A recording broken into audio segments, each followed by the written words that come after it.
Hey everyone, What If Fan here, bringing you another exciting part of What If a Venerated Soul Reincarnated in Danmachi world. You can find the fanfic title and the original author's name on my Patreon page. Make sure to check it out and show them some love. If you enjoy the video, don't forget to like, subscribe, and ring that notification bell so you never miss an upload. Quick update. The series What If Fusion deck user in a different Yu-Gi-Oh! GX will be going on hold soon, since we're nearly at the end of the story. So now, I need your help picking the next project for the channel. I'm currently deciding between these three fanfics. What if creating the strongest Strawhat crew by reading manga? What if reincarnated in Bleach as Toshiro Hitsugaya? What if reincarnated in Marvel as a gamer? Please vote in the poll and let me know which story you'd like to see next. I'll take the top pick and start working on that series next. Also check out my Patreon channel for early releases of all the series, where you can find all the series released one day ahead of YouTube. Alright, let's jump into it. Chapter 91, The Lightning Dragon That Devoured the Wind. The air stilled for a brief moment, their eyes locking amid the swirling debris. Two figures, one cloaked in emerald gales, the other veiled in faint celestial light, stood facing each other across the ruined field. Tempest. Then, with a low, defiant shout, Ace forced her magic back under control. Her aura erupted outward, a surge of wild, divine wind that howled and screamed against the battered landscape. The pressure alone tore through the air, splitting the ground beneath her feet as Ariel roared to life once more. That brief standoff had granted her the calm she needed, just enough time to think, to breathe, to adapt. He only has partial control over my Ariel, he can weaken my magic, but only gradually. Which meant the counter was obvious. By repeatedly reciting its chant, Ace could strengthen her magic and regain control of her wind. Even if he suppresses it again, I'll just have to recite my chant again. But I won't give him that chance. Which was why I'm ending this on the next move. And somewhere across from her, Judas reached the exact same conclusion. Both of them crouched low, the world narrowing to the space between their locked gazes. Ace angled her scabbard forward, her weapon gleaming as emerald winds swirled violently around her, a living tempest that wrapped her form in divine fury. Judas pressed one hand to the ground, his other arm coiling like a spring, magic power condensing to the point of distortion. The dirt cracked beneath his feet. Judas, Ace said softly, her voice cutting through the roar of the storm. You really are strong. Even though her body screamed in pain, even though her lungs burned with exhaustion, she smiled, calm and pure. Please, let's have more matches like this. It's really fun. Her words of acknowledgement was heard by everyone in the Loki Familia. To be praised by Ace. I'm so jealous. Lafia stammered, biting her lip as her eyes glistened. She hadn't blinked once since the duel began. She couldn't. Every second mattered. Every breath could decide the outcome. Judas spade. She muttered under her breath, her voice trembling. I declare you my rival. Her hands clenched tightly against her robes, trembling from both awe and envy. Not only had Judas managed to stand toe-to-toe with Ace, the sword princess herself, but his magic, his composure, his versatility, they all far exceeded anything she could do. He was a mirror of what she wished to be, but sharper, steadier, more complete. The ability to cast multiple spells at once, such a wide arsenal. And he's even skilled in melee combat. Unlike me, he doesn't panic under pressure. The thought ate at her like acid. No. Stop thinking like that, Lafia.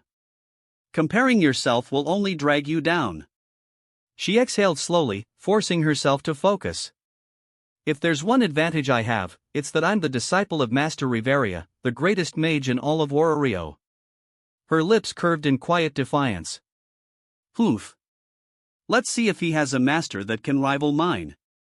Meanwhile, inside the abandoned church of the Hestia Familia, Althea sat quietly at a small wooden table, the pages of her book illuminated by the golden evening light. Her hand froze mid-turn. Her eyes narrowed. Someone must be bad-mouthing me again. The faintest flicker of annoyance creased her calm features. Just then. Mother! I'm home. You'll never guess what adventure I just went through. The door burst open with a loud bang. Belcranel, beaming and full of energy, stepped in with his usual reckless enthusiasm. Althea closed her book slowly. Good, she said flatly. Her lips curved into an ominous smile as she stood up and cracked her knuckles. Because I was feeling a bit irritated. The color drained from Belle's face as her aunt advanced toward her like a demon wrapped in silk. Wait. I didn't mean to slam the door. Her plea was cut short by a dull thud and the faint sound of Althea sighing. Consider this as training. Lil Rafaga. Draped with swirling blades of wind, Ace lunged forward, her scabbard gleaming in the sunlight.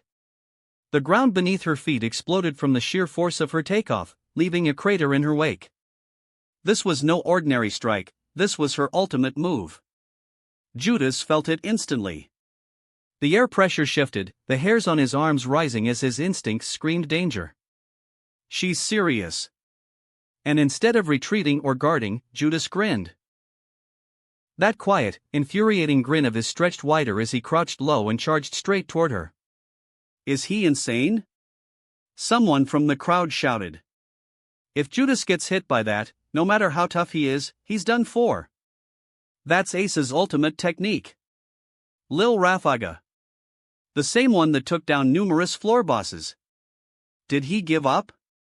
Disbelief spread like wildfire through the crowd. Ren, standing at the edge of the barrier, felt his throat go dry. My money. My whole savings. He clutched his head, staring wide-eyed at the suicidal charge.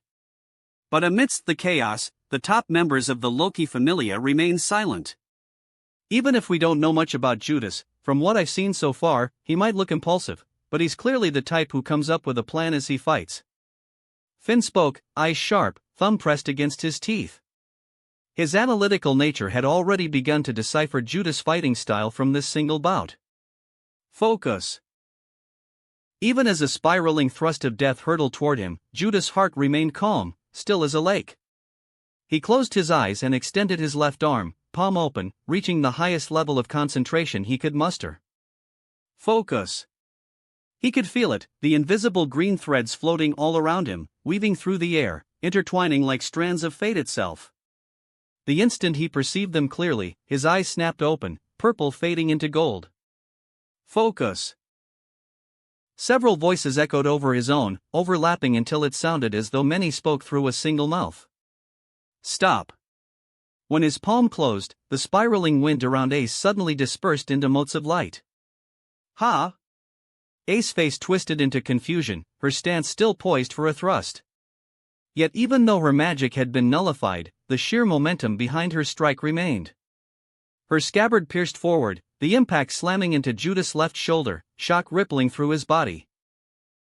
Bone shattered. His shoulder joint dislocated with a sickening crunch. Arg! Judas bit down hard, blood seeping between his teeth. His left arm hung uselessly, the entire left side of his body warped and trembling from the blow. But he didn't care.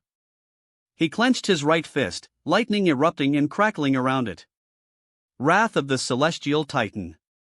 Ace braced herself, raising her guard, expecting a frontal assault. But it was a feint. Below. A magic circle bloomed beneath her feet. Light cannon. A blinding flash swallowed her whole, launching her skyward in an explosion of light. Hap! Launched over 100 feet in the air, Ace gritted her teeth and cleaved the beam of energy in two. But as the lights scattered, Judas was already there. Wrath of the Celestial Titan. A direct hit to the face. Everyone couldn't help but look up as a dragon made of lightning descended from the skies and crashed into the training ground. Dust and debris scattered everywhere as small sparks of electricity danced across the ground. The crowd craned their necks, watching in anticipation as the smoke slowly cleared. When the haze finally faded, a single figure stood tall at the center of the crater. The other lay motionless on the ground. Goosebumps. At that moment, everyone watching couldn't help but feel a shiver run down their spines. This was a moment that would forever be etched into their memories. Judas Spade. He beat the Sword Princess. Chapter 92, Post-Battle Camaraderie. Judas stood in the center of the crater, his breath ragged, one arm hanging uselessly at his side. His clothes were torn, his body was bruised all over, yet his eyes, those calm, purple eyes, still burned with quiet intensity. Across from him, Ace lay motionless on the ground, her sword several feet away. The sight alone was enough to stun the entire Loki familia into silence. "She's down," someone whispered, breaking the tension like a stone through glass. And just like that, chaos erupted. He actually did it. Judas Spade beat the Sword Princess. A miracle. A level 2 defeating a level 5. No way, how's that even possible? The members of the Loki familia shouted, their voices a mix of awe and disbelief. Even the veterans, who had seen countless battles, struggled to find their words. Finn, Riveria, and Gareth exchanged silent glances. No words were needed. They all knew they had just witnessed something extraordinary, something they would remember for the rest of their lives. Meanwhile, Judas exhaled deeply, his legs threatening to give out beneath him. This is going to hurt like a bitch. Judas gritted his teeth as he readjusted his dislocated shoulder joint back into place. His healing ability worked to mend his shattered bones and torn muscles, but even that had its limits. That was close. He muttered under his breath, forcing a weak smile as he glanced toward the fallen swordswoman. He took a few steps forward, each one heavier than the last, before finally kneeling beside her. Ace's eyes fluttered open slightly, dazed, but conscious. "You won," she whispered, her voice barely audible. "No. You just ran out of stamina first." Judas shook his head slowly. There were several factors that worked in his favor that contributed to his victory. The obvious was that being able to counter her magic had completely reduced her combat ability significantly. In addition, Ace had yet to completely recover from the exhaustion and hidden injuries that she sustained from the expedition, which reduced her combat ability even further. Judas was aware of this, and if he had actually fought Ace with her true strength, he was aware that 9 times out of 10, he would be the one passed out on the ground. For a moment, Ace blinked. And then, to everyone's surprise, a faint smile formed on her lips. "Then, next time, I'll win." Judas chuckled softly, pressing a hand to his aching ribs. "I'll be waiting for that." The crowd fell quiet again, watching as the two simply sat there amid the dust and ruin, a mutual respect forming between them, forged not through words, but through battle. Well. With this, you've earned everyone's respect and admiration." And as the wind gently stirred once more, the goddess Loki leaned lazily over the railing, a sly grin forming on her face. "Healers." Riveria's commanding voice reached everyone's ears. At once, several healers rushed forward, their hands glowing with pale green light as they began to cast restorative magic. Bathed in the soothing glow, neither Ace nor Judas spoke. Their bodies were sore, bruised, and heavy from exhaustion, yet both simply sat there in silence, breathing and recovering. "Here you go." A young healer knelt beside them, handing each a small vial of glowing potion. Without hesitation, Ace and Judas accepted, drinking the liquid that burned at first sip but soon dulled the pain in their muscles. "All right, everyone." Finn's voice boomed, firm and commanding. "There's nothing else to see here.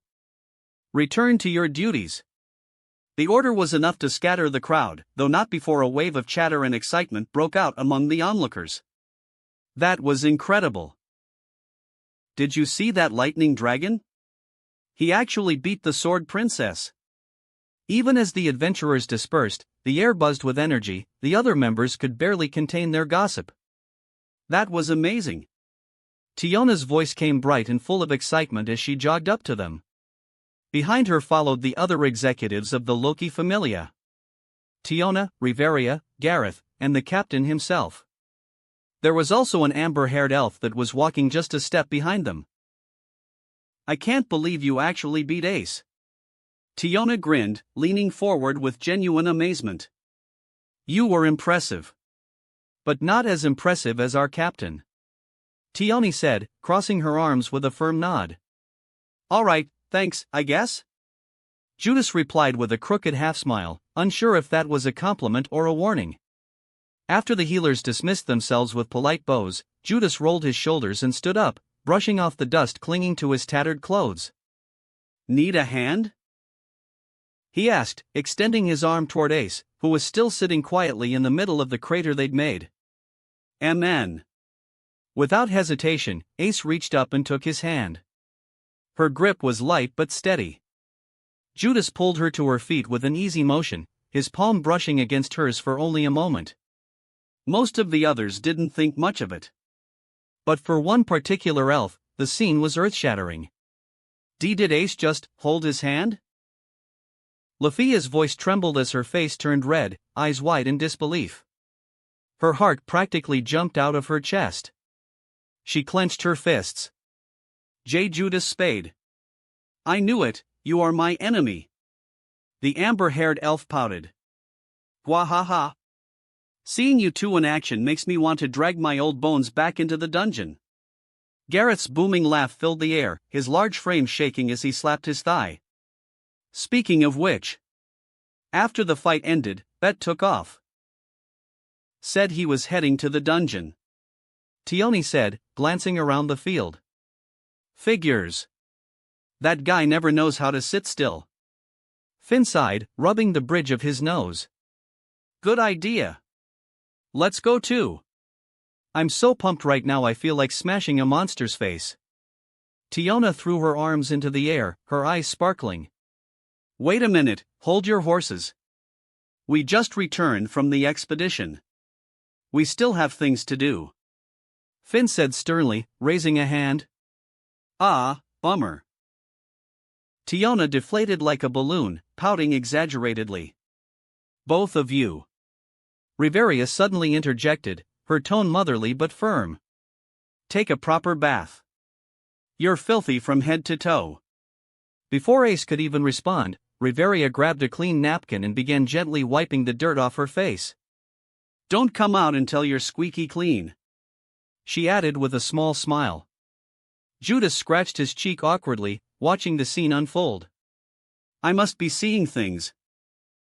Or is Riveria actually glancing my way every now and then? He thought, brow furrowed slightly. But before he could think more about it, a loud voice cut through the air. Everyone! Judas barely had time to react before an arm suddenly draped itself around his shoulders. Let us celebrate tonight with a feast in the dining hall. Loki shouted, grinning from ear to ear as she pulled Judas into a half-hug headlock. Hey, easy there. Judas said, trying to pry her off, but it was useless. Oh, look at you blushing. Loki teased, poking at his cheek. The others chuckled, some shaking their heads while others smiled knowingly. Even Ace, usually stoic, allowed the faintest hint of a smile to form on her lips. As laughter and chatter filled the air, the tension of battle finally began to fade. The training grounds that had been filled with sparks and shouts minutes ago now felt warm, alive, with the sound of camaraderie. Chapter 93, The Meeting. In Finn's office. Thank you everyone for coming. The blonde Paolum said, his sharp eyes scanning the group gathered before him. Other than Loki, Riveria, and Gareth, there were also Tiona, Tione, and Ace. Every executive was present, except for Bet, who had already gone back to the dungeon. The only odd one out was Judas, who, for some reason, found himself sandwiched between Tiona and Ace. I'm sure you all know that what we're about to discuss won't be pleasant. And it mainly involves our newest member. Finn said, folding his hands over the desk. He turned his gaze toward Judas. About the Freya Familia's ambush attempt. The words hung heavy in the air. Everyone's attention immediately shifted toward Judas. Judas blinked twice, feeling the weight of their stares. Freya Familia, huh? Those bastards are getting bolder by the day. Gareth muttered, the deep rumble of his voice carrying through the room. That woman's got an obsession problem. Once she sets her eyes on someone, she doesn't stop until she gets them. Loki said with a sigh, sitting up from her lazy slouch. Then there's also the issue with silence. I still can't believe that woman has been alive all this time, and she took Judas as her disciple, not to mention she has a niece? Riveria added with folded arms. Silence is laying low for now.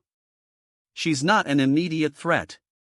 Let's focus on that sex-crazed woman and her group of simps first. Loki interjected, waving a hand. We'll deal with the expedition report and the issue with silence later.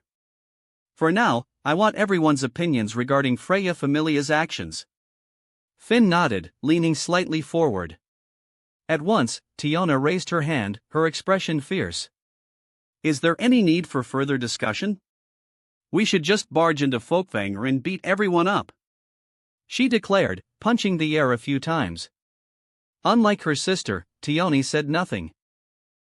She trusted Finn's judgment completely and would follow his lead, no matter what he decided. Finn sighed, pressing a hand to his temple before turning his gaze to Ace. What about you, Ace? Any comment on the situation? Ace blinked slowly, her fingers touching her chin as if in deep thought. Then she turned to Judas, her golden eyes steady. Their bullies and Judas got hurt, she said after a pause. We should declare a war game. Her tone was calm, but there was no hesitation. Only conviction. Though they had only known each other for a short while, their battle had left an impression on her. Judas had been added to her personal list of people precious to her, someone she was determined to protect, even if it meant opposing the Freya Familia. Finn exhaled softly, a small, wry smile tugging at his lips. Tiona is too impulsive and Ace is too much of an airhead. He muttered under his breath, then shifted his gaze toward Judas. And you, Judas? Finn said, his tone firm but measured. As the one who suffered at their hands, what do you think we should do? This wasn't just a simple question, it served two purposes. Finn genuinely wanted Judas' opinion, but he was also using it to gauge what kind of person Judas truly was. A hidden test disguised as a question. Judas could faintly feel Finn's intentions by reading between the lines. Are all Palams this crafty? All eyes were on him again. He leaned back slightly, his expression calm, though his mind was already working through possibilities. After thinking for a moment, Judas finally opened his mouth. Captain, can you leave this Freya matter to me? An unexpected proposal, enough to make Finn raise a brow. The room fell silent. Every gaze turned toward Judas, their expressions a mix of surprise and confusion. Oh? And why is that? Finn asked, interlocking his fingers as he leaned slightly forward. Like I said, can you allow me to be the one to lead this matter with the Freya Familia? Don't worry. I'll handle it in a way that won't lead to an all-out war. Judas affirmed, his eyes meeting Finn's without a single flinch. In truth, Judas understood that an outright war between the two strongest familias in Orario was highly unlikely, not over something as flimsy as one member being attacked. It wasn't that Finn and the others lacked backbone, far from it. There were simply too many reasons why a war was a disastrously bad idea. First, the most obvious reason. The casualties. If such a war happens, they'll be immense. The losses would far outweigh any gains, and the only result would be the mutual weakening of both factions. Which leads to the second reason. If both sides are weakened before the battle against the one-eyed black dragon, then what happened to the Zeus and Hera Familius will inevitably repeat once again. The guild won't allow that to happen. They'll intervene before it ever reaches that point. And then the third reason, animosity. Let's say a war did occur, with minimal casualties.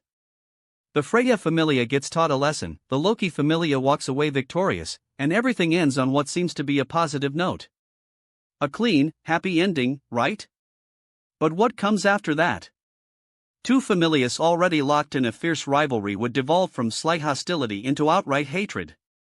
Imagine the two most powerful factions in Orario, sharing the same city, yet despising each other to the core. How long could Orario stand before it tore itself apart from within? In the end, there were simply no benefits to be gained, and not a strong enough reason to justify a war between the two factions. Of course, if the Freya Familia had actually succeeded in capturing Judas and forcing him to join their ranks, the Loki Familia would never take that lying down. In that case, there would have been a 90% chance of war. This was the difference between an attempted ambush and a successful one, something Finn had already highlighted at the start of the meeting. A few seconds of silence followed Judas's words. Everyone turned their eyes to Finn. Though surprised by Judas's boldness, they all knew the final decision rested with the tiny man sitting atop the desk. Finn tapped his foot, eyes drifting toward his thumb.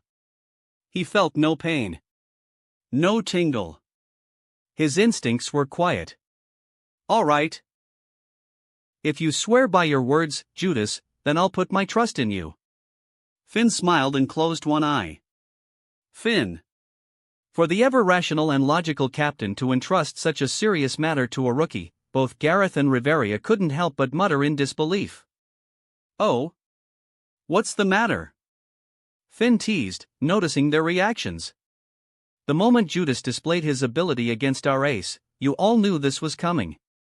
Him becoming a core member was inevitable. We can't exactly put him in the second string group either, he's too much of an asset to waste on a lower position. Finn chuckled, clearly amused. In a sense, Judas's situation was somewhat similar to Lafia's. Despite her lower level, she had earned her place among the elite through sheer potential. Judas, on the other hand, was the opposite, already a powerhouse whose true capabilities far exceeded what his current level suggested. That kind of strength. It's not something you can ignore. The others may still see him as a newcomer, but in practice, he's already standing shoulder to shoulder with our top members. Finn's gaze swept across the room. Since he's now effectively a core member, I'm simply entrusting him with a duty befitting that position. Silence followed his words, and even Loki, lounging nearby with her usual mischievous grin, couldn't help but smirk. Finn, you changed. Chapter 94, Ace Status Update. The Loki Familia's dining hall was alive that night. Laughter echoed off the stone walls, mugs clanked together, and the smell of roasted meat and freshly baked bread filled the air. Long tables were packed end to end, covered with plates stacked high with food. The adventurers were in high spirits, celebrating not only their successful return from another expedition, but also welcoming their newest member. With Loki at the front, she tapped her glass with a spoon to receive everyone's attention. Cheers to another victory! Loki yelled, standing on top of a chair and nearly spilling her drink. And cheers to our newest recruit, Judas! The room erupted with applause and whistles. Oi, sit down before you fall and break your neck! Tioni shouted from below, laughing as Loki waved her off. I appreciate the warm welcome. Judas, seated near the center of the hall, gave a polite nod, a faint smile on his face as he raised his mug. Welcome to the Familia, Tiona said, grinning as she leaned over the table. This is what a good night looks like. No one bleeding, no one dying, and everyone still got their limbs attached. Loki chuckled, leaning back in her chair. That drew a few laughs. The conversation continued to flow around Judas. Light, casual, filled with the kind of easy familiarity that only longtime companions shared. He listened more than he spoke, occasionally responding when someone directed a comment his way. It wasn't exactly the kind of noise he was used to. But it wasn't unpleasant, either. Even Ace smiled faintly. He seems different from what I expected. Lafia leaned toward Ace and whispered. He doesn't really talk much, does he? Men, Ace murmured in agreement, her eyes briefly meeting Judas. But he's strong. As the night went on, the atmosphere only grew livelier. Tiona started an arm wrestling contest. Bet, who had just returned from the dungeon, got into a loud argument with Gareth about who could drink more. Loki somehow ended up dancing on one of the tables while Riveria tried to drag her down. As the evening stretched, people started clearing the empty plates while Loki went around filling mugs again, ignoring Riveria's disapproving look. The laughter never really died down. Judas leaned back slightly, glancing around the room, at the people who, despite their quirks and bickering, were genuinely happy just being together. If there are any children that wanted their status updated today, then it's fine to come up to my room after dinner," Loki announced, standing on one of the long tables with a mug in hand. "Of course, I'll only be doing it for the first 10 people," she added with a mischievous grin. A chorus of groans erupted from the younger members of the familia. "Only 10? Come on, goddess. You're just lazy. Hey, even a goddess has her limits. You think cutting my finger open 100 times is fun?" Loki cackled, waving her hand dismissively. Her exaggerated whining earned laughter from some of the veterans, while others just shook their heads. Ace, however, remained quiet, her golden eyes briefly flickering with interest at the mention of the status update. Later that night, the corridors of Twilight Manor had gone quiet, the earlier chaos replaced by the faint sound of footsteps. Ace turned a corner and nearly bumped into someone. "Ah, sorry," Judas said, stepping back slightly. The faint glow of a lantern hanging from the wall illuminated his face. "Ace, do you want your status updated as well?" "Amen," she nodded, voice soft but certain. "I wanted to become stronger as soon as possible." They walked side by side toward Loki's room. The faint laughter of a few drunk adventurers echoed from downstairs, but neither of them spoke further. When they finally stopped in front of Loki's door, Ace hesitated. Her hand reached toward the handle but didn't move. She fidgeted slightly, eyes darting toward Judas. "You can go first. I can wait." Noticing her hesitation, Judas exhaled through his nose, a faint smile tugging at his lips. Ace blinked, her expression softening. She gave a small nod in gratitude before knocking. "Come in," came Loki's lazy voice from inside. Ace pushed the door open, and the two stepped in. Loki sat cross-legged on her bed, hair slightly messy, cheeks flushed from the drinks earlier. When she saw them, her grin widened. "Ha! I knew it. I had a feeling that you two would be the first ones to come running here. Now, which one of you wants to go first?" she declared triumphantly, pointing a finger at them. "She can go first. She seems more eager than I am." Judas glanced at Ace and nodded toward her. "Trying to be a gentleman, huh? You better not be trying to win my Ace over. You know my precious Ace has rejected over 1,000 courtship attempts already." Loki's grin turned sly. Silence. Neither Judas nor Ace said anything, their faces completely unreadable. Tough crowd. Loki blinked. All right. Get out of here and wait outside while Ace, take off your shirt, show me your back, and sit over here." She sighed and gestured at Judas. Ace wordlessly obeyed. As Judas quietly stepped outside and shut the door behind him, Loki stretched her arms with a yawn. "Oh man. I might be slightly drunk," she muttered, smirking. "My hands might slip and do something inappropriate." Ace didn't even flinch. The moment Loki's hands reached a little too far forward, a knife flashed from her waist. "Use this knife and behave yourself," Ace said coldly, eyes narrowed. "Right. Totally professional." "Ha!" Loki froze mid-motion, sweat instantly forming on her forehead. She pricked her own finger, letting a droplet of divine blood fall onto Ace's back. Blue light flared, filling the dim room. The runes on Ace's back shimmered, and numbers began to shift, slowly, steadily. Loki's playful expression faded as she studied the changes. Compared to Judas, whose numbers rose like a rocket, the values on Ace's status climbed at a slow, steady pace. Loki wasn't surprised. Progress always slowed the higher one ascended. For a level 5 adventurer like Ace, such gradual growth was perfectly normal. However, this time, something was different. "It's a bit higher than usual?" Loki noticed that her gains in this update were slightly higher than in the previous ones. The goddess of mischief arched a brow, intrigued. When the light finally faded, Loki exhaled and imprinted the updated stats onto a sheet of parchment. Congratulations, Acetan. Your magic parameter just went up from A rank to S rank." She smirked, handing it to Ace. Ace, already pulling her shirt back on, accepted the paper silently and read over her new stats. Her expression didn't change, but her fingers tightened slightly around the parchment. Ace Wallenstein. LV5. STR, D549, D565. N, D540, D562. Dex, A823, A834. AGI, A814, A825. Mag, A881, S923. Hunter, G. Abnormal Resistance, G. Swordsman, H. Skills, Avenger. Magic, Aerial. Chapter 95. Her growth. Looking at her own status sheet, Ace's expression shifted into astonishment.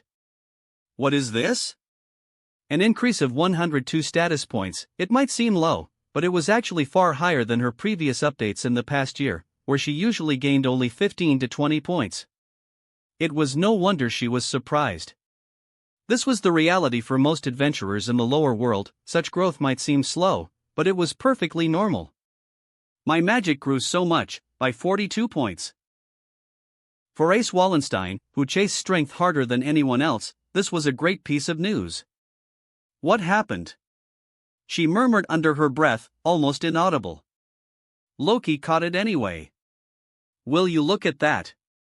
It seems our princess is happy. You've been complaining about your slow growth for a while, even though you've been improving faster than anyone else at your level already. The goddess leaned back on her bed, arms behind her head, a knowing smirk forming on her lips. But her words fell on deaf ears, as Ace was lost in her own thoughts. I defeated many enemies during the expedition, but I didn't do anything special, except for that giant unknown monster species I fought. It was strong but not difficult to kill. This is abnormal. Last time, my abilities only grew by 35 points, and that was when I took down the monster Rex, Amphisbaena, on the 27th floor. Loki, noticing her confusion, let out a small sigh. The teasing expression faded, replaced by something softer. I wasn't planning to tell you this. She began slowly, her voice losing its usual playfulness. Ace turned to look at her. Loki met her gaze, her eyes gleaming faintly in the dim room. But more than half of those status points didn't come from the expedition. A pause. They came from your sparring match against Judas. Ace blinked once. Twice. What? Loki tilted her head. You heard me. The growth surge in your parameters. Especially your magic, it all spiked right after that duel. My divine blood doesn't lie, you know? Silence filled the room. Ace stared at the paper again, her thoughts clouded. Her battle with Judas, she remembered it vividly. It wasn't a desperate struggle for survival, nor a life or death match that forced her to surpass her limits. In fact, compared to the battles she'd faced deep within the dungeon, against floor bosses, monster hordes, and even high-level adventurers from other factions like Evolus, it was tame. Even though she had lost, she had felt no despair. If anything, there was a quiet certainty in her heart that if she had been fully recovered, if her body hadn't still been aching from the expedition, then her chances of victory might have tilted in her favor. And yet, just from fighting him, I grew this much? A faint tremor ran through her fingertips as she recalled his eyes, calm yet terrifyingly focused. She looked up again, confusion flickering into something else, curiosity. If she was already curious before, then now, that curiosity burned brighter, almost feverish. There was a spark in her golden eyes now, not frustration, but something else entirely. Resolve. I want to fight him again. The thought formed quietly, naturally, like a promise to herself.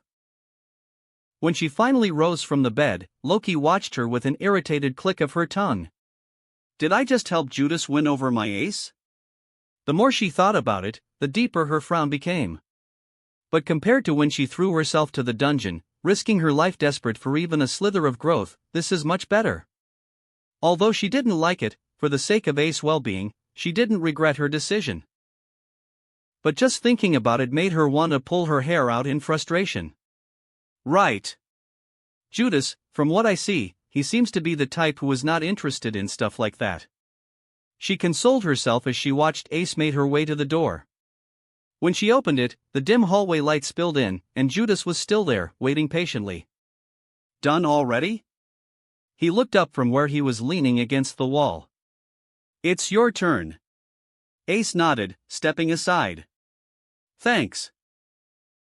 Judas said with a small smile, brushing past her into the room. As the door closed behind him, Ace paused for a moment, her hand still on the knob. She glanced back toward the faint glow seeping from under the door, her eyes unreadable.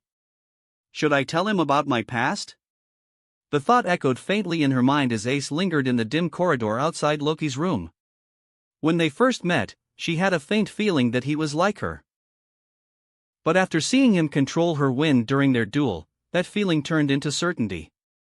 And even if she was wrong, even if he wasn't the same as her, Ace was convinced that Judas had some kind of connection to the spirits. Just then, a familiar voice interrupted her thoughts. Ace? What are you doing standing around for?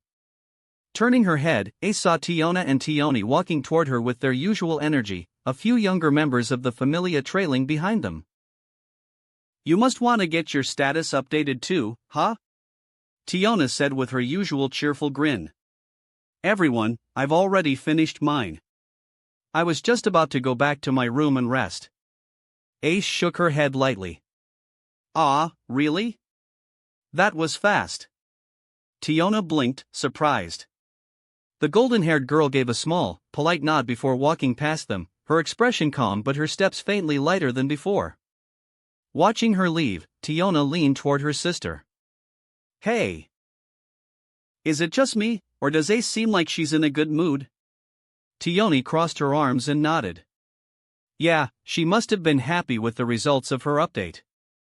Back in her room, Ace quietly pushed open the door. The soft glow of the lamp bathed the walls in gold as she placed her sword down beside the bed and sank into the sheets. Her mind, however, refused to rest. I don't know, telling him about my past might be too soon right now. She rolled onto her side and reached into her pocket, pulling out the folded status sheet. The parchment crinkled softly as she unfolded it, eyes tracing the neatly written numbers. For a moment, the stoic swordswoman allowed herself a small, satisfied smile. It's been 3 years since I became a level 5. And all this time, I never had any significant growth. Her golden eyes softened. Until today. In the first 2 years, her growth had been decent, but it was only in the past year that it began to slow down. She was nearing the limits of a level 5, and the frustration of that realization weighed heavily on her. She folded the paper again and set it gently on the nightstand. I want to become stronger. Her arm rose, reaching toward the flickering lamp above as her thoughts drifted. A face surfaced in her mind, dark hair, purple eyes, that composed yet unreadable expression. The only difference is the color of their eyes. For a brief moment, Ace felt a strange pang in her chest. Judas reminded her of her father, the same black hair and a similar presence. There was a quiet steadiness about him, the kind that drew others in without effort. And the way he carried himself, calm and composed, much like the man she once looked up to. If I want to get stronger, if I want to surpass the current me, then he's the key. Ace let her arm fall back to her side, her eyelids growing heavy. Judas. I'm glad I met you. With that thought, her breathing steadied, and the quiet room was filled only by the soft hum of the lamp as she finally drifted into sleep. Chapter 96, The Most Terrifying Being in Existence. Here's your status sheet. Take it and get out. Loki said sharply, shoving the parchment against Judas' chest with more force than necessary. Judas blinked, taken aback by the sudden hostility. What's the matter with you?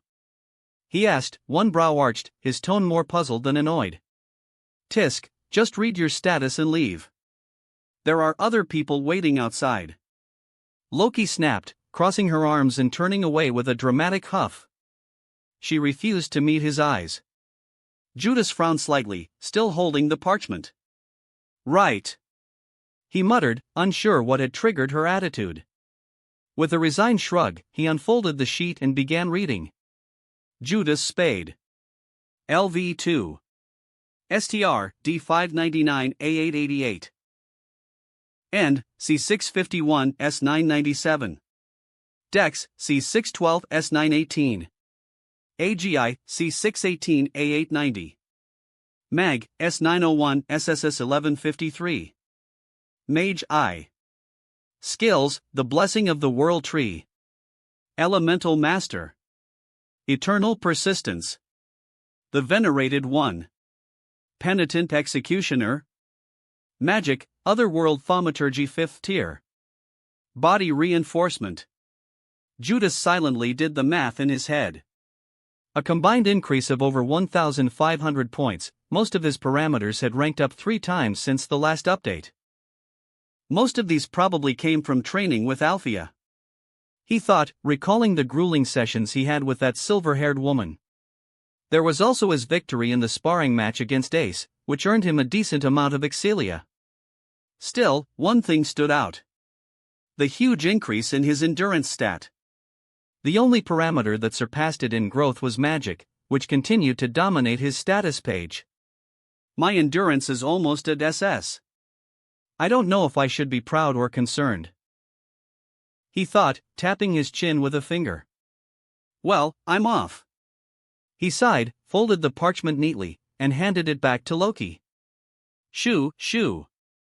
Loki said, waving her hand dismissively as if pushing him out of the room. His eye twitched, but he took a slow, steady breath to calm himself before turning toward the door. As he opened it, he was greeted by the familiar sight of Tiona, Tioni, and the rest of the Loki Familia members waiting outside. Ah, Judas. So it was you in there. You done with your update? Tiona said, tilting her head and flashing him a grin. Yeah, Judas nodded, slipping his hands into his pockets. You can go ahead. Hee, don't mind if I do. Tiona chirped, skipping past him into the room. Good night, everyone. Judas said as he started walking down the hall, giving a small nod in acknowledgement. Good night. Tioni replied, followed by a few others echoing the same. Walking down the corridor on his way to his room, Judas happened to run into Ren, who was carrying a bulging brown sack slung over his shoulder. Judas! Here, take this. Ren called out with his usual grin as he tossed the sack toward him. What's this for? Judas caught it and carried it in his hands. When he loosened the string and peeked inside, his brows raised slightly, a small pile of gold coins shimmered under the corridor's faint lamplight. It's your share that I won from the bet. Thanks to you, my wallet's never been this full. Ren said proudly, puffing his chest out. Oh, so that's why you were in such a good mood during the banquet. Judas let out a small chuckle. He shifted the bag in his hand, the pleasant gingle of coins echoing softly through the hall. Don't sweat it. Ren replied with a light-hearted laugh, patting Judas' shoulder before strolling off down the corridor, still humming to himself. Left alone, Judas watched him leave for a moment, then sighed. The day's fatigue finally caught up to him. Returning to his room, Judas set the sack down on the floor somewhere near the table before immediately collapsing onto his bed. The soft creak of the mattress greeted him as he sank into it, every muscle in his body finally loosening after a long day. For a moment, he just lay there staring at the ceiling, his mind blank. He let out a long yawn, rolling onto his side before closing his eyes. Within moments, his breathing steadied, and the faint flicker of the lamp beside his bed was the only sound that filled the room as he drifted off into the land of dreams. The dream this time wasn't a memory fragment from a past life. It was a memory from 7 years ago. South of his village, a few kilometers away, stood a hut in the middle of a fog-covered swamp. Inside was a much younger Judas Spade. An 8-year-old boy, barely 3 months after he had successfully formed a perfect mana core. A burst of mana erupted from the hut, making the frail wooden structure tremble. I finally did it, my first ever star. I've finally reached the first tier. Young Judas grinned proudly, staring at the lone star flickering and revolving around his mana core. In his excitement, he immediately thought of testing his newfound power. There's a goblin nest by the lake. They should make decent training subjects. With that thought, he stood and stepped out of the hut. Now then, there should be a new set of spells I can use now, he said, raising his hand. Let me see. Boost. Mana flared around him, cloaking his small frame in a warm orange glow. Then, with a burst of speed, he dashed westward. As a first-tier mage, I should be about as strong as a level 2 adventurer, he thought confidently, sprinting past the lake until he reached the mouth of a moldy cave. Gore! Org! Goblins poured out of the shadows, clutching crude weapons and glaring at him with bloodthirsty eyes. Taking a deep breath, Judas steadied himself and gathered mana in his palm. Fireball! A small magic circle flared to life. Sparks ignited, condensing into a blazing orb nearly a meter wide. His eyes narrowed. Without hesitation, he hurled it forward. Direct hit! The explosion tore through the goblins, charring them to ash. But the noise drew more, growling, snarling, closing in from all sides. Surrounded, young Judas smirked and conjured a magic circle in each hand. Call me Goblin Slayer, 'cause all of you are about to die. He fought for what felt like hours as smoke and the stench of blood filled the air. When silence finally returned, he stood amid a carpet of mangled corpses, his chest heaving, his right eye streaked with blood. By the time the last goblin fell, the sky had turned orange and the sun was already sinking. Ah, shit. I lost track of the time. Young Judas froze as realization dawned on him. There were very few things he was afraid of. Even when surrounded by a horde of monsters, he had shown no hint of fear. But when he thought of his mother. My mother is going to kill me. For once, the fearless boy trembled, not before monsters, but before the wrath waiting for him at home. After all, if there was one thing he'd learned in life, it was that mothers were the most terrifying beings in existence. Chapter 97, The Dream. With beads of sweat all over his face, young Judas ran back to his village, his legs moving in a blur. If I'm not home on time, mother is going to kill me. It wasn't just the dungeon or Orario, monsters also roamed the surface world. These were the monsters that had escaped the dungeon in ancient times, long before Babel was built. Over the centuries, they bred with each other and repopulate to a terrifying degree. Although surface monsters were weaker than those born in the dungeon, even a normal person would have a hard time dealing with the weakest of them, goblins and kobolds. To slip out of the village without raising suspicion and making his parents worry, young Judas had analyzed and memorized every detail of his parents' schedules. Every hour of every day of every week. He knew their routines like the back of his hand. At this time, mother should be on her way home after hanging out with the other housewives. If she comes back and doesn't see me, I'm going to be in trouble. He wiped the sweat from his brow. Knowing his mother was a level 3 adventurer, he understood better than anyone that angering her was a terrible idea. Roar! 2 dog-like monsters burst from the bushes, blocking his path. I have no time for you. Reinforcing his legs with mana, young Judas jumped, landing on a tree branch before leaping from tree to tree. Roar! A loud bellow echoed behind him, but Judas neither turned around nor spared it a glance. After running for about half an hour, young Judas finally spotted his village on the horizon, surrounded by 5-meter-tall stone walls. Wait! I can't go back looking like this. He glanced down. His clothes were splattered with blood and dirt from the earlier battle he had with those goblins. Clean. A soft glow enveloped him, washing away the grime. That's better. After letting out a satisfied smile, young Judas narrowed his eyes toward the walls. There are too many guards patrolling today. His gaze shifted to the armored man standing proudly with a spear in hand. This man was none other than his father, George Spade. I also have to get past father, who's on guard duty today. Young Judas hid behind a tree. Damn, I don't have stealth magic at the first tier. He clicked his tongue. A way to get past those guards without getting spotted. He sat down, crossed his arms, and began to think. I could use mother's magic. For some reason, I can use magic from this world without worrying about restrictions as long as I understand how it works. He tilted his head, recalling the two magics his mother wielded: Shadow Blade and Shadow Veil. Shadow Blade coated any weapon the user held with dark energy, increasing its power and inflicting a poisonous aftereffect. Shadow Veil cloaked the user in darkness, allowing them to blend into shadows. Concentrate. Young Judas closed his eyes and took a deep breath. Mana gathered around him as a dark-colored magic circle manifested on the ground. Shadow Veil. Tendrils of darkness rose and wrapped around his body.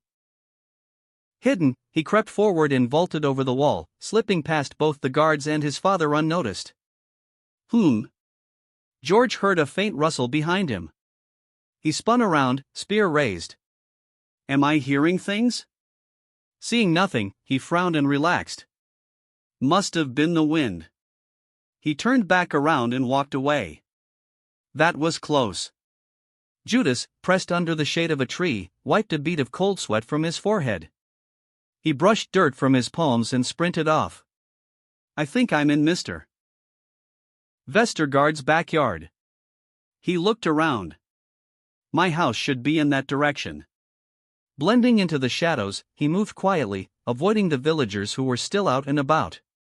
After a few minutes of stealthy maneuvering, he finally reached his destination, the familiar wooden cabin he had been born in. His home. Sweet. The window to my room is open. Canceling Shadow Veil, he dove through it headfirst with the grace of an Olympic diver. I think I made it in time. He thought as he heard footsteps approaching, followed by a knock on the door. Judas? Are you in there? His mother's voice came from the other side. Yes? What is it? He quickly grabbed a book from the table before opening the door. Nothing, just checking up on you. Irene Spade stood there, mother and son, two sets of purple eyes meeting. Are you reading hero stories again? Oh. Is that the story of Argonaut? She eyed the book in his hands. Yeah, it's a nice story. I like it a lot. He answered with a smile. That's my favorite story as well. But I think the one you have is the modern version. You should read the classic version and the side story. There should be copies in the village library. I'll check it out tomorrow. Good, and by the way, dinner will be ready in half an hour, she said as she closed the door. A few seconds later, young Judas let out a long sigh of relief. Yeah. I gotta do something about this, he muttered grimly, setting the book back on the table. As he grew stronger, the time he needed for outdoor training increased. Gathering mind and converting it into mana always caused commotion that attracted monsters.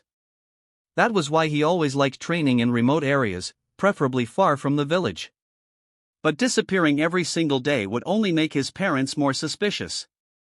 I need to be in two places at once, one who stays here, and one who goes out to train. That's when he made his decision. I'll just use that spell. Stretching out his arms, he summoned a magic circle on the floor. Clone. At that moment, the 8-year-old Judas didn't know that this was a decision he would come to regret in the future. Back in the present, inside Judas' dimly lit bedroom, the quiet creak of his bed cut through the silence. H-A-A-A. His eyes snapped open, sharp and alert, before he pushed himself upright in one smooth motion. For a moment, he simply sat there without saying a word. Why, did I have that dream?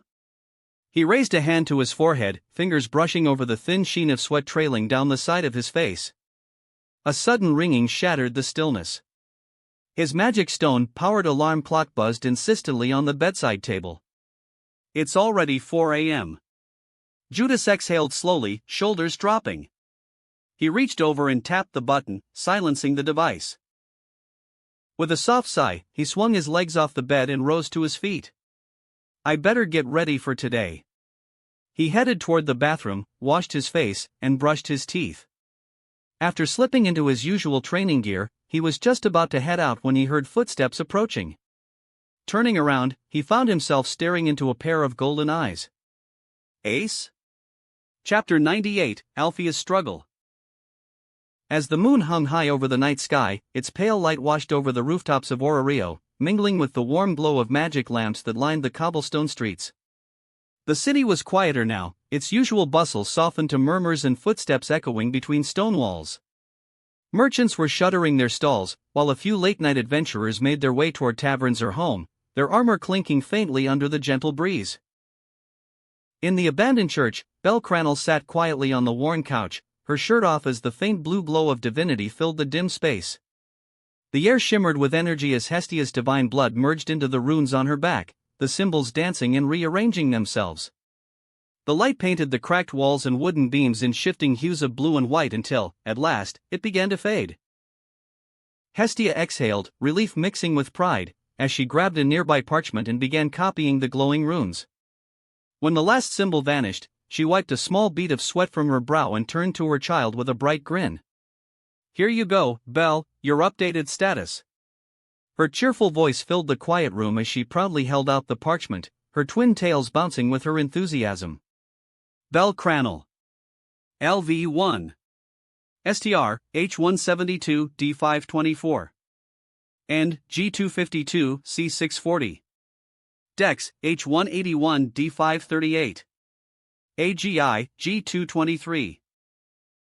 C601. Mag, I0. Skills, Tenebris Vitalis. Liaris Freeze. Magic. A total increase of 1,475 status points, and even with her MAG stats still at 0, her growth in this update surpassed Judas. The training with Althea certainly played a part, but Belle knew the real leap came from that brutal fight against the Minotaurs. "I can now level up whenever I want." The kind of life or death struggle that left her body broken yet her spirit burning stronger than ever. With this, I'm one step closer to him. Her fingers lightly traced over the numbers on her parchment, a bright, almost childlike smile tugging at her lips. Still, her gaze eventually drifted down to the line that stood out among all others. Liaris Freeze. Did this really manifest because I fell in love with him? A pink flush crept across her cheeks. She could almost hear Hestia's teasing laugh already. Unlike in the original timeline, Hestia hadn't kept the truth of this cheat skill from her. With Althea, her terrifyingly strong aunt by their side, Hestia had no fear of Belle accidentally spilling secrets that might endanger them. If some fool dared to covet or try to kidnap Belle for her ability, well, they'd have to pray they survived the merciless fists of Althea first. Still, even with that security, Hestia had been clear. "Don't go telling everyone about it, okay? Just because we can handle trouble doesn't mean we should invite it." Watching her child's face grow redder by the second, Hestia placed her hands on her hips and tilted her head. She knew that look all too well. "Hey, Belle," she said, breaking the silence. "Can I ask you something?" Belle blinked, lifting her head from the parchment. "What is it, Goddess Hestia?" Hestia squinted slightly, curiosity, and maybe a little mischief, sparkling in her sapphire eyes. "Can I come with you and your aunt tomorrow during training? I want to meet this boy you keep telling me about." Eh? Belle blinked. It was still very early in the morning. The sun had yet to rise, and the faint chill of dawn lingered in the air. Yet that didn't stop the people in the abandoned church from dressing up and preparing for the day ahead. The sound of rustling clothes and muffled footsteps echoed through the quiet hall. "HM? You want to come with us to our training session?" Althea asked, glancing over her shoulder with a raised brow. Hestia stood at the doorway, already dressed, her blue ribbon swaying slightly as she puffed her cheeks. "This is the only day of the week where I don't have work. Instead of sitting here all day doing nothing, I might as well join you." She crossed her arms, tilting her head with a mischievous smile. "Also, I wanted to see this Judas guy who stole my Belle's heart, to see if he's a good person or not." Althea's expression didn't change, though one could almost feel the faint twitch in her brow. "Well, considering that he's one of Loki's children, I very much doubt it." Hestia continued. "But just in case, I want to see for myself what kind of guy he is. Depending on my evaluation of him." She paused dramatically, eyes narrowing. "I may or may not allow a relationship between the two." Her reasoning hung in the air like smoke. For a moment, Althea said nothing. Then her silver and green eyes opened slightly, glinting with quiet amusement and a hint of danger. "All right," she said at last. "Just don't be noisy and stay out of the way. Otherwise..." The edge in her voice sent a chill down Hestia's spine. The tiny goddess immediately stiffened, sweat forming at her temple. I'll behave," she said quickly, raising her hand in surrender while taking a cautious step back. "Good." Althea turned away, adjusting her cloak, before adding in a calm but firm tone. "And by the way, the one who will decide Belle's future suitor is not you. It's me. Got it?" A motherly, yet intimidating aura radiated from her, sharp enough to make even a goddess of hearth and home take a step back. "Why yeah, sure, whatever you say," Hestia muttered under her breath, pouting. Just then, a familiar voice echoed softly from the other room. "HM? Are you guys talking about me?" Belle stepped out, already dressed and bright-eyed despite the early hour, her white hair gently reflecting the faint glow of dawn. "It's nothing you need to worry about," Althea replied smoothly, turning away before Belle could pry further. She grabbed Belle's status sheet from the table and glanced at its contents. I knew it, bringing him definitely increased her growth rate. A small smile graced her beautiful lips. Any man would be entranced if they saw this scene. Because she had slain a group of minotaurs, she had now gained the feat required for a level up. Of course, Althea had advised Belle to raise her status values as much as she could before getting too excited and leveling up hastily. Althea halted her steps, turned toward Belle, and slowly opened her eyes. "What you did yesterday was reckless. I know I'm training you to become the last hero, but if you had made a mistake and died, I would have." She didn't finish her words. "Mother." Noticing the worry in her aunt's voice, Belle hung her head low. Seeing this, Althea exhaled softly and gently placed her hand on her niece's head. "I'm proud." Hearing this, Belle's eyes widened, and she slowly lifted her head. "I knew the risks involved, and it's hypocritical of me to reprimand you, but I can't help but worry." Seeing the expressions on Belle's and Hestia's faces, Althea couldn't help but sigh. "Look at me, it seems my resolve has weakened after seeing your success," she said, patting Belle's head once more before turning away. "Forget I said anything," Althea said as she coughed into a handkerchief. When she pulled the cloth away, a bright streak of red stained the pristine white fabric. Her brows knit. For a moment, just a brief moment, her fingers trembled. Then she crushed the handkerchief in her hand, knuckles whitening. "Just hold on a little longer." Her breathing steadied, as if she were wrestling her own body into obedience. The pain gnawing at her lungs, the weakness spreading through her limbs, she refused to acknowledge any of it. "This is not the time to be soft." There was no room for hesitation, no room for fragility. Fighting a battle that no one else could see, Althea straightened her posture and steeled her heart once more. The world only saw a calm, unshakable warrior. Only she knew how much it cost to maintain that facade. Let's go. Chapter 99, Ace wants to join? Inside Ace's dreams. Drifting in a boundless black void, Ace felt herself slowly fading, weightless, silent, and calm. Then, faintly, a voice reached her. That gentle voice. A soft, nostalgic warmth spread through her chest as she recognized it, a voice she hadn't heard in so long, yet could never forget. It was filled with love, patience, and a kindness that wrapped around her like a blanket. A voice that once lulled her to sleep, reading stories of brave heroes and happy endings. Mother. The darkness melted away. The void was replaced by color, light, and life. A familiar place took shape before her, right next to an oak tree, bathed in the golden glow of the afternoon sun. The scent of flowers drifted her nose. Ace blinked, eyes widening when she saw a younger version of herself sitting on her mother's lap. Unlike the stoic girl she had become, this Ace was full of laughter, her cheeks rosy, her eyes bright with wonder. Just an innocent child listening to her mother's soft voice. The sleeping beauty was eventually awakened by the prince. Her mother said with a warm smile, brushing a strand of golden hair from Ace's face. And they lived happily ever after. Her mother's beauty seemed almost otherworldly in that light, gentle eyes, long hair that shimmered like sunlight on water, and a smile that could soothe any sadness. Ace felt her heart ache at the sight. That smile, it's been so long. Mother, do you like this story? The young Ace asked curiously. Of course. Her mother giggled softly. Because, like the Sleeping Beauty, I have my prince. Because of him, I am this happy. Her words brought a giggle from young Ace, who tilted her head with childish innocence. If you're able to find your own hero one day, her mother said, placing a hand on her head. Someone who belongs only to you, that would be wonderful. Ace smiled faintly. It was a memory she had held close in her heart, a memory that even time couldn't erode. Then, the light began to fade again. The scene shifted. This time, the air was cold and heavy. The sky turned gray.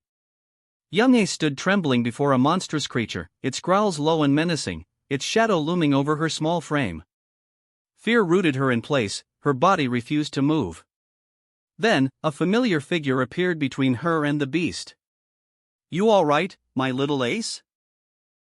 The voice was calm and firm, yet kind. He stood tall, a sword gleaming in his hand, his scarf fluttering with the wind. His eyes, so full of warmth and resolve, looked back at her reassuringly. Tears welled in her young eyes as she ran toward him, clinging to his leg. Listen, Ace. Her father said, resting a gentle hand on her head. I can't be your hero, because I already have your mother. He smiled, his voice softening. But it would be wonderful if one day, you found a hero who belongs only to you. Another precious memory, etched deep within her heart, appeared before her once more. Then the world began to dissolve, scattering like dust in the wind. MNN. Her eyelids fluttered open. Ace found herself lying in her bed, the faint glow of dawn barely touching the curtains. She sat up slowly, her expression calm, almost serene. Father. Mother. Looking toward the window, she noticed the sky still painted in deep blue, the sun yet to rise. It feels like my body has become lighter. Maybe it was just her mood, but she felt as though a great weight had been lifted from her heart. For the first time in a long while, Ace smiled, softly, peacefully. After stepping out of bed, she quietly slipped on her boots and walked toward the door. The hallways of the Twilight Manor were silent.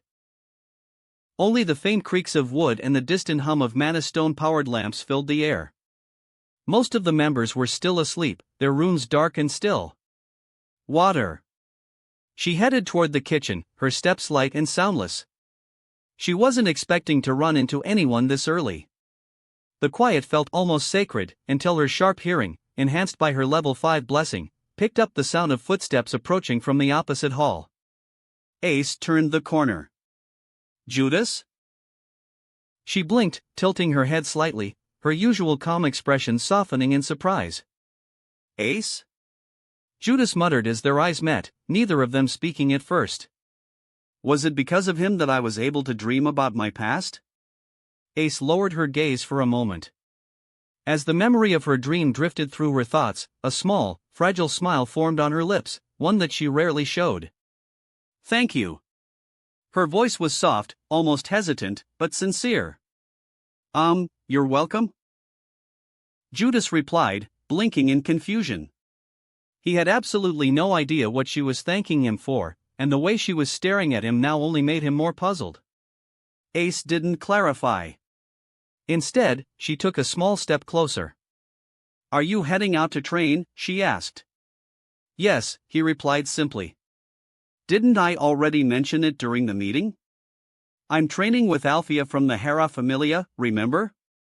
Ace blinked, then tilted her head again as the memory surfaced. Right, you did mention that.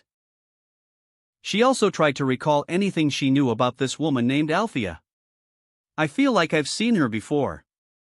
There was a fuzziness in her memory that she couldn't explain, but she didn't think much of it. The Hera Familia, that legendary familia that used to be the strongest many years ago. She only knew that the Hera Familia had been powerful, stronger even than the Loki Familia now. I wonder. She shifted her gaze back to Judas, meeting his purple eyes directly. Can I come with you? Judas blinked, caught slightly off guard. The words hung between them like a stone dropped into still water. You want to train with us? He asked curiously. Yeah, am I not allowed to? Ace replied, her head tilting just a little, golden eyes steady on him. Her face was as unreadable as ever, but the sincerity behind her question was unmistakable. There was no arrogance, no pride, just a simple desire, spoken plainly. He replayed the previous training sessions in his mind. Althea's brutal punches, her cold but precise corrections, the way she had looked at him and Belle with that strangely distant expectation. He understood a little, her goal. To nurture the future generation. If that was the case, then bringing Ace wouldn't be a problem. In fact, Althea might welcome it in her own harsh, backhanded way. I don't see why not, he said at last, meeting Ace's gaze again. But you'll have to ask Finn or the others first. I'm an exception. But for an executive of a major familia to train under someone else, that's a big deal. His tone was calm and matter-of-fact, but Ace could tell he was being considerate. Ah. Ace's eyes widened slightly. But Riveria, Finn, and Gareth might still be asleep. Ace looked around anxiously, trying to decide whether she should go and knock on Riveria's door. I'll allow it. The familiar, elegant voice came from behind her. Ace turned her head, her golden hair swaying lightly as she saw Riveria approaching, her green hair glimmering faintly in the lamplight, her expression calm and composed as ever. Riveria? Ace said softly. The high elf gave a faint nod, her emerald eyes flickering briefly toward Ace and Judas respectively. Chapter 100, Ace meets Althea. I woke when I sensed movement in the halls. It seems my intuition was right. Riveria said, her voice carrying a composed and mature grace. From what I've heard, Silence may be a violent woman, but she is not an enemy, at least for now. Am I right to assume so? Hearing this, Judas nodded in agreement. Yes. I'm sure of it. He had interacted with Althea just enough to know that she harbored no ill will toward Orario, nor the Loki Familia. On the surface, she was a tough, no-nonsense woman who wouldn't hesitate to use excessive violence. But deep inside, there was a quiet warmth she kept buried beneath layers of pride and scars from the past. If Ace wishes to join your training, Riveria continued, I have no objection. Consider it an educational opportunity. Do take care of her. She has a habit of losing herself in the moment. Her eyes softened as she looked at Ace. Riveria turned back to Judas, offering the faintest of smiles, rare, but genuine. Don't worry, I'll keep an eye on her. Judas said with a short laugh and a nod.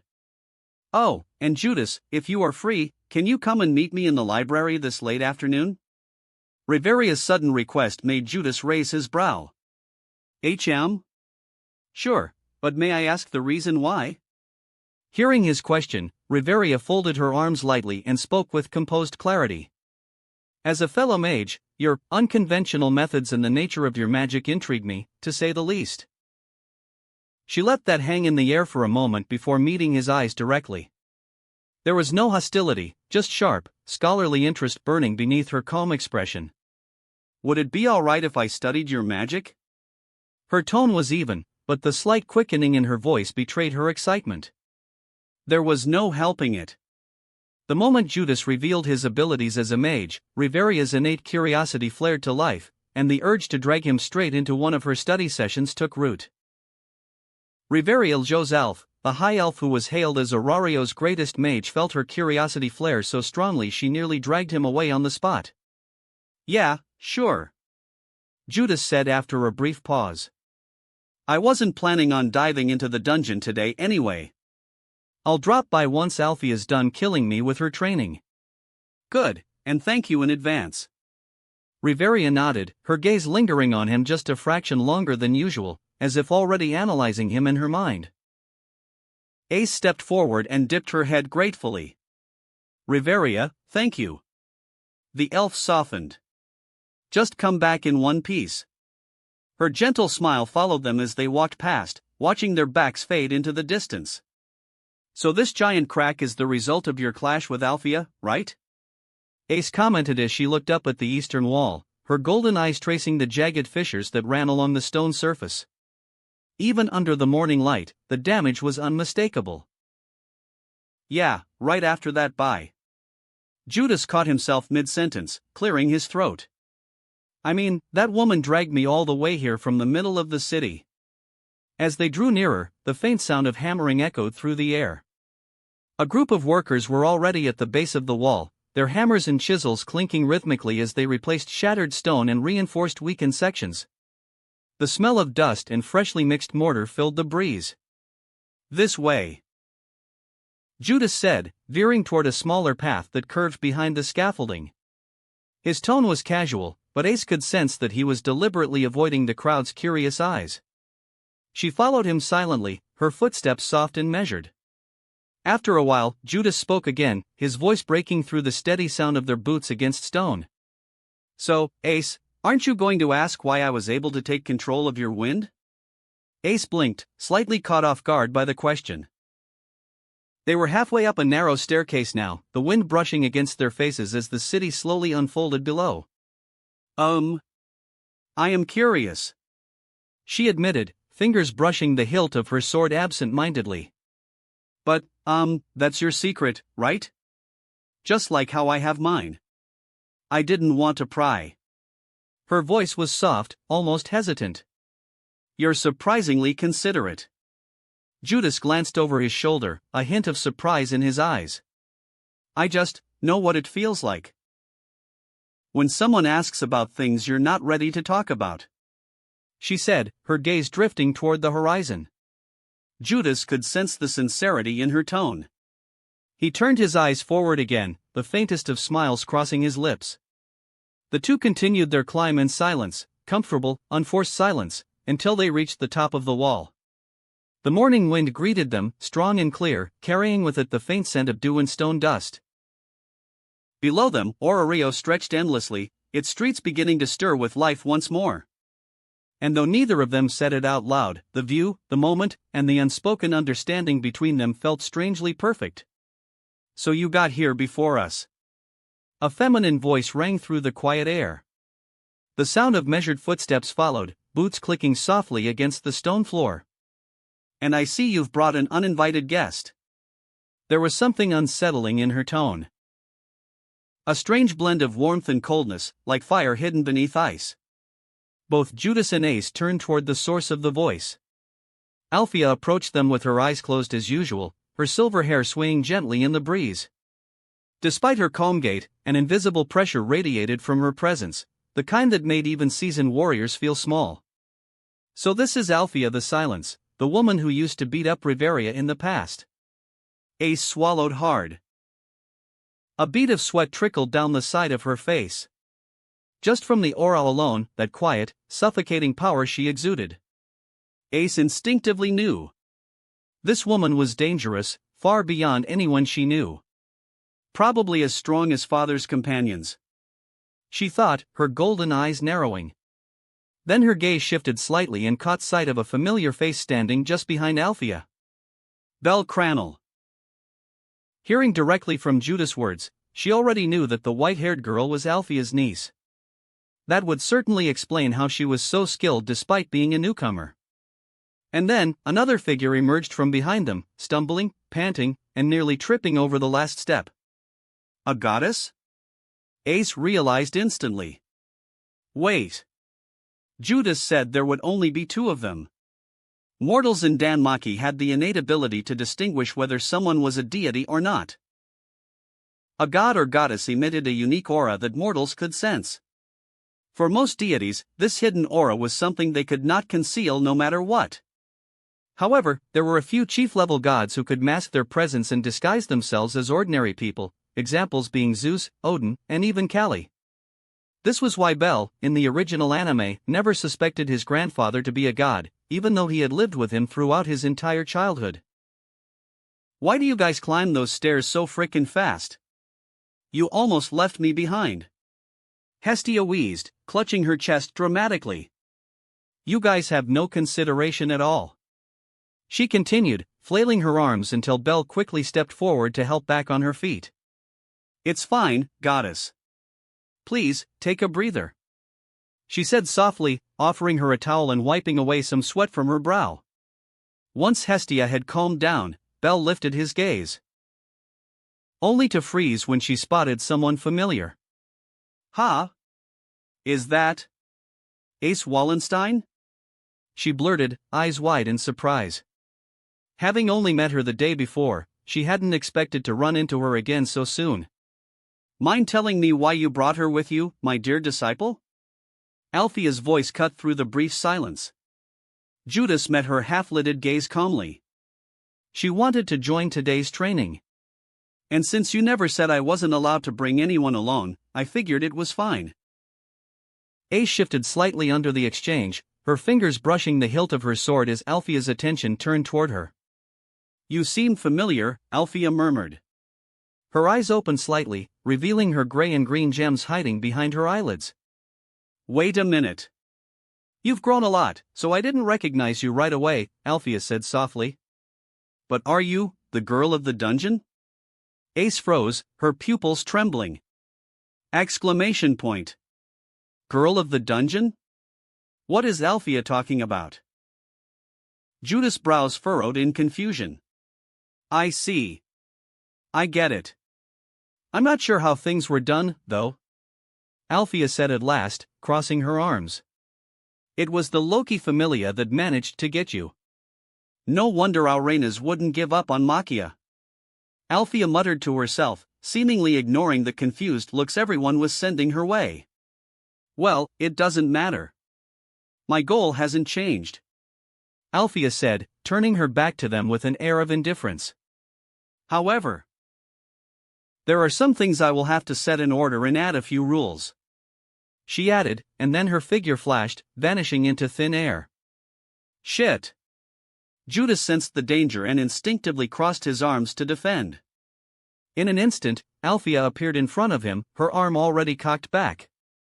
Rule number 1, do not bring anyone here without my permission ever again. Before Judas could even respond, a blast of compressed air exploded between them, sending a shockwave that nearly burst everyone's eardrums. That wraps up this part of What If a Venerated Soul Reincarnated in Danmachi World. Thanks so much for listening. As always, new parts drop every 4 days, so be sure to stay tuned. Quick reminder. The series What If Fusion Deck User in a different Yu-Gi-Oh! GX will be going on hold soon, since we're nearly at the end of the story. So now, I need your help picking the next project for the channel. I'm currently deciding between these 3 fanfics. What if creating the strongest Strawhat crew by reading manga? What if Reincarnated in Bleach as Toshiro Hitsugaya? What if Reincarnated in Marvel as a gamer? Please vote in the poll and let me know which story you'd like to see next. I'll take the top pick and start working on that series next. Also check out my Patreon channel for early releases of all the series, where you can find all the series released one day ahead of YouTube. If you enjoyed the video, don't forget to like, subscribe, share it with your friends, and please consider supporting the original author as well. See you in the next one.